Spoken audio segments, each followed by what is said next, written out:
Hello student, कैसे हैं आप सब। एक बार अपना सी कोचिंग क्लासेस पर स्वागत है। उम्मीद करता हूं आप सब अच्छे होंगे, मस्त होंगे, बेहतर होंगे, आपकी पढ़ाई बेहतर चल रही होगी। Class 12 physics NCERT chapter second में, जिस चैप्टर का नाम है स्थिर वैद्युत विभव तथा धारिता, इलेक्ट्रोस्टैटिक्स, पोटेंशियल एंड कैपेसिटेंस, इस चैप्टर में बच्चों आपको लगातार मैं वीडियो प्रोवाइड कर रहा हूँ। इसके पहले मैंने 2-3 लेक्चर ऑलरेडी करा दिया है।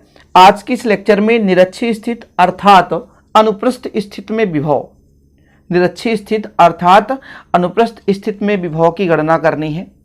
तो निरक्षीय स्थिति कहते किसे हैं, सबसे पहले वो समझना जरूरी है। जैसे मैं पहले आपको डायग्राम के माध्यम से समझाऊंगा। यदि आपसे डायग्राम क्लियर हो गया तो सब कुछ आसान है, माना भी आसान है। ये बहुत ही छोटा वीडियो रहेगा। एक वैद्युत द्विध्रुव के लिए निरक्षीय स्थिति पर हम विभव की गणना करना चाहते हैं। हमारे पास एक वैद्युत द्विध्रुव है। द्विध्रुव जैसे मान लीजिए यहां पर एक बिंदु हमारे पास बी है और यहां पर हमारे पास एक बिंदु ए है। ये जो हमारा है यहां पे -q और यहां पे +q, यदि इन दोनों को मिला दिया जाए तो ये आपका एक वैद्युत द्विध्रुव बन चुका है। क्या बन चुका बच्चों? वैद्युत द्विध्रुव। तो हम कह सकते हैं कि माना ये भी एक वैद्युत द्विध्रुव है। हमेशा वैद्युत द्विध्रुव की लंबाई यदि कही जाए कि यहां से यहां तक की जो लंबाई है, लंबाई वो 2a मानकर चलते हैं और मध्य बिंदु को o से दर्शाते हैं। मध्य बिंदु हमारा O हो गया, हालांकि थोड़ा सा O ऊपर होना चाहिए, कोई बात नहीं है। फिर से एक बार हम डायग्राम बनाकर देख लेते हैं। हमने कहा कि AB एक वैद्युत द्विध्रुव है। AB, या यहां पर आप B ले लो, यहां पर आप A ले लो, ठीक है। ये क्या है? वैद्युत द्विध्रुव है जो किससे किससे मिलकर बना हुआ है? -q और +q आवेश से निर्मित है। तो हम कह सकते हैं ना कि माना AB एक वैद्युत द्विध्रुव है जो +q और -q आवेश से निर्मित है। द्विध्रुव की लंबाई हमेशा कितना मानते हैं बच्चों? द्विध्रुव की लंबाई हमेशा मान के चलते हैं 2a। 2a क्यों मानते हैं? क्योंकि कैलकुलेशन करना आसान होता है। न्यूमेरिकल क्वेश्चन में फिर कैलकुलेशन करना इसका हार्ड होता है बच्चों। यदि 2a मानकर चलेंगे तो आसानी से हो सकता है। इसका निरक्षीय स्थिति क्या कहलाता है? मध्य बिंदु जैसे मान के चलता हूं यहां पर O है, इसके लंबार्धक पर कोई भी बिंदु होगा वो उसका निरक्षीय स्थिति कहलाएगा।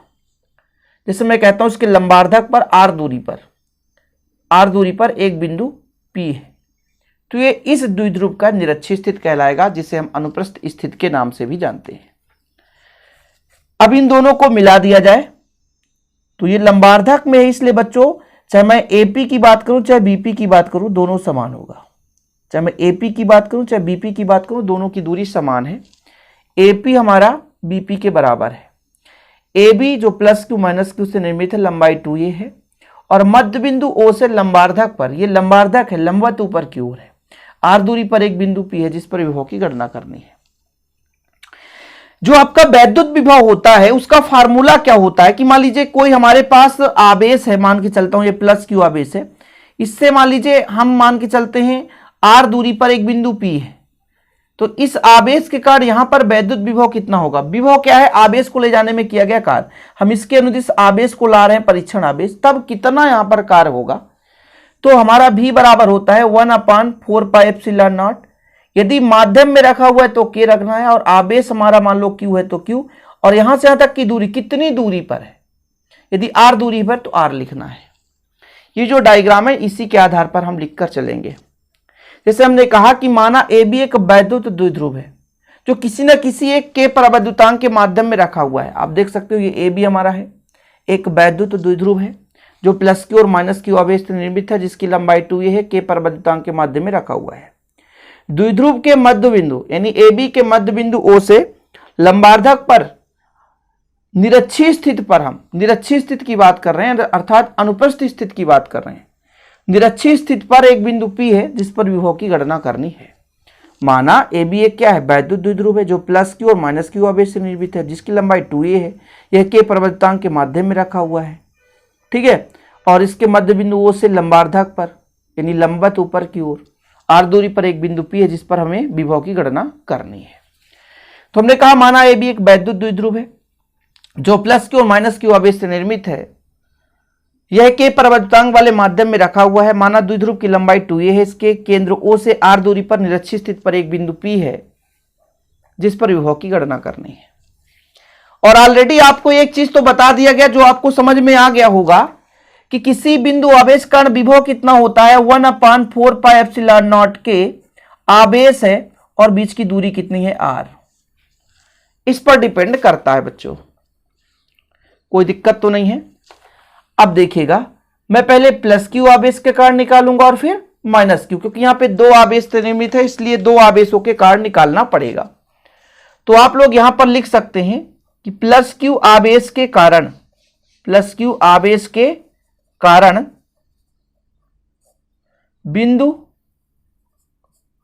P पर विभव, बिंदु P पर विभव, विभव का फार्मूला क्या होता है बच्चा? तो V1 बराबर कितना होता है 1/4πε0 के, आवेश हमारा Q, और बच्चों दूरी क्या है AP है, AP है। देखो जरा डायग्राम देखोगे तो समझ में आएगा। A से P की दूरी AP है तो AP हमने कर दिया, प्लस आवेश है इसलिए प्लस के कारण हमने प्लस ही किया। इसको हम एक समीकरण दे सकते हैं, समीकरण देना आसान हो जाता है ताकि समझ में आता है। इसी प्रकार बच्चों, इसी प्रकार या इसी तरह माइनस क्यू आवेश के कारण, माइनस क्यू आवेश के कारण बिंदु P पर विभव, बिंदु P पर विभव कितना होता है? P पर विभव कितना होता है बच्चों? यहां पे आपका V2 हो गया 1/4πε0 के, माध्यम हमने बता के रखा है इसलिए के लिखना पड़ेगा। इस बार यहां पर माइनस क्यू आवेश कण माइनस में होगा, क्योंकि आपको पता है कि विभव दो प्रकार से होता है, एक धनात्मक एक ऋणात्मक, इसलिए इसका चिन्ह लेकर चलना पड़ेगा। क्योंकि भाई साहब जब धन आवेश है और उसमें हम धन आवेश उसके पास ला रहे हैं तो विपरीत में कार्य करना पड़ता है, बाह्य बल लगाना पड़ता है। लेकिन माइनस के पास कोई धन चार्ज लाएंगे तो इस पर ऋणात्मक कार्य करेगा, क्योंकि इस माइनस चार्ज के कारण ही वहां पर विद्युत क्षेत्र जनरेट होगा, वही बल लगाता है। इसका मैकेनिज्म मैंने पहले ही लेक्चर में करा दिया था, उम्मीद करता हूं आप लोग देखे होंगे। अब ये समीकरण 1 और 2 से, चूंकि विभव अदिश राशि है इसलिए इसकी परिणामी यदि हम निकालना चाहें तो दोनों को जोड़ देंगे, खत्म कहानी। चूंकि विभव अदिश राशि है, विभव कैसा राशि बच्चों? अदिश राशि है, ठीक है। अतः बिंदु P पर, अतः बिंदु P पर परिणामी, अतः बिंदु P पर परिणामी विभव, बिंदु P पर परिणामी विभव कितना निकल कर आएगा? तो परिणामी विभव के लिए आपको क्या करना पड़ेगा? दोनों को ऐड करना है, यानी V बराबर V1 प्लस V2, ठीक है बच्चों। ये आपका V1 है 1/4πε0 के, फिर आपका Q अपान, भाई AP है तो AP कर दो, और बच्चों यहां पे प्लस ही करो 1/4πε0 के माइनस Q चार्ज, और BP है तो BP कर दो, ये BP। ये समीकरण 1 और 2 से हमने कर दिया। अब इन दोनों में से कुछ कॉमन आ रहा है तो कॉमन ले लो। V बराबर 1/4πε0 के कॉमन आ रहा है, और यहां पर Q भी कॉमन आ गया, तो बचे कितना 1/AP माइनस का 1/BP, ये माइनस का BP हो गया।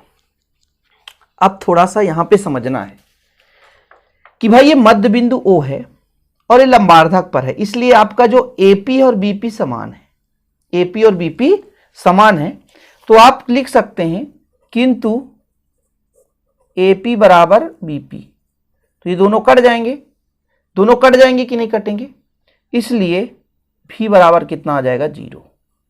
निरक्षीय, कभी कभी क्वेश्चन आता है सिद्ध कीजिए कि निरक्षीय स्थिति में किसी भी बिंदु पर वैद्युत विभव का मान 0 होता है, तो यहां पर सिद्ध हो गया इस प्रकार, निरक्षीय स्थिति में किसी भी बिंदु पर वैद्युत विभव 0 होता है।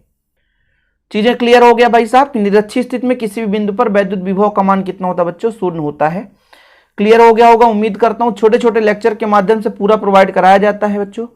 और नोट्स यदि लेना है इसका हैंड रिटेन नोट्स, तो कांटेक्ट नंबर मैं आपको दे रहा हूं 96 85 29 91 49, 96 85 29 91 49। 100 रुपीज चार्ज है, आप नोट्स ले सकते हैं, प्रॉपर रूप से तैयारी कर सकते हैं। यहां से यदि एक ऑब्जेक्टिव क्वेश्चन बन जाए कि निरक्षी स्थिति पर, अनुपस्थित स्थिति पर विभव कितना होता है, तो 0 होता है। और बच्चों जो अच्छी स्थिति पर तीव्रता होती है वो किस पर डिपेंड करती है, तो अच्छी स्थिति पर जो तीव्रता है वो डिपेंड करता है 1/r³ पर, लेकिन जो विभव है वो डिपेंड करता है 1/r² पर। ये किसकी बात कर रहे हैं, अच्छी स्थिति की बात कर रहे हैं। कभी कभी ऑब्जेक्टिव भी बनता है। निरक्षी स्थिति की बात कर लें हम, निरक्षी स्थिति में जो तीव्रता है वो r³ के ही समानुपाती होता है, 1/r³ के, और विभव जो होता है 0 के समानुपाती होता है। खत्म कहानी, 0 होता है। तो ये भी आपको फैक्ट तैयार करना हो तो कर सकते हैं। फिलहाल आज के लिए इतना ही। नोट्स ले सकते हैं, प्रॉपर रूप से तैयारी कर सकते हैं। बच्चों 2023 का रिजल्ट आप लोगों ने देखा ही होगा, साझा किया हमने बच्चों का, और बहुत ही अच्छा रिजल्ट था। और उम्मीद करता हूं कि आप लोग भी ऐसे तैयारी करेंगे आगे चल करके, और अगले साल एकदम धुआं धुआं करने वाले हैं अपन लोग एमपी बोर्ड में। कोई दिक्कत नहीं है, अदर स्टेट के बच्चे भी तैयारी कर सकते हैं, कोई इसमें परेशानी नहीं होगी। तो बच्चों इस प्रकार से जो क्वेश्चन एग्जाम में पूछे जाते हैं उस क्वेश्चन को हम सॉल्व कराते हैं। जो क्वेश्चन कभी नहीं पूछे जाते उसको अपन कभी नहीं कराते, ध्यान रखिए। फिलहाल आज के लिए इतना ही। जय हिंद, वंदे मातरम।